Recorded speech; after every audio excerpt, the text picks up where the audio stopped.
Баршаңызға сәлем, сіздермен Ұлданай. Бүгін сіздермен ораманан немесе ханым деген тамақ жасайтын боламыз.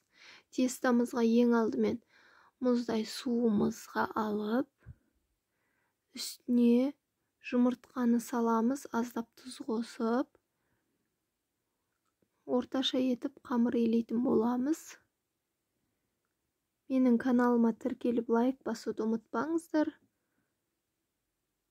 Не осылай қамырымызды илеп тындырып қоятын боламыз, жарты сағаттай. Қайтарып бір илеп қойсаңыз болады. Міне менің қамырым дайын. Екі бөлікке бөліп жаятын боламыз, жұп-жұқа етіп.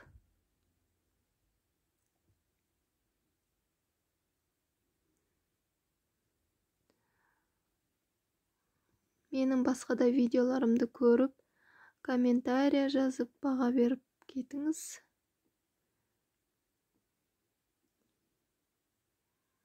Осылай қамырымызды, екі қамырымызды осылай жұқа етіп жайып, үстіне сұйық майымызды құйып, барлық жерінен қамырдың осылай жайып, жағып шығатын боламыз. Себебі қамырымыз жабысып қалмау керек. Мен салмаға ет, пияз, май, асқабақ, картошка қосып, міне үстіне бұрышымызды, тұзымызды қосып, осылай барлығын жақсылап біркелкі араластырып шығатын боламыз.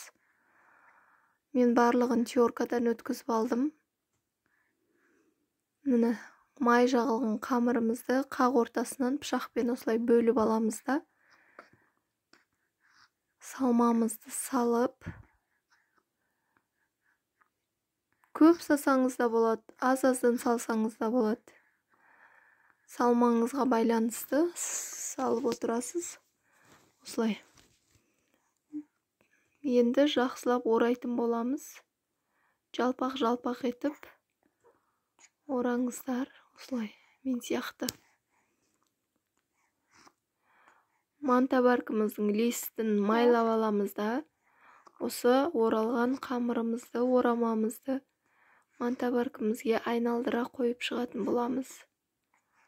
Барлық қамырдың салмасын салып, дәл осылай манта баркымыздың листіне саламыз. Мен 45 минутқа қойып, манта баркіге пісіріп аламын. Біреулердің газы төмен жай жағылу мүмкін. Сол үшін 45 минуттан кейін кішкентай бөлігін кесіп алып, дәмін көрсеңіз болады. Піскен, піспегенін анықтау үшін. Қайнап тұрған суға бір ас қасық тұз қосып жіберсеңіз де болады. Міне мен тамағым дайын. Бетіне де осылай өзім қолдан жасадым. Пияз бенен помидорды газге қуырып алдым. Өте дәмді болып шықты тамақ. Жасап көрсеңіздер болады. Дәл осы рецептпен. Ас болсын дегім келеді. Асқабақ қосып та, қоспай да жасасаңыздар болады. Әркімнің өз қалауы бойынша.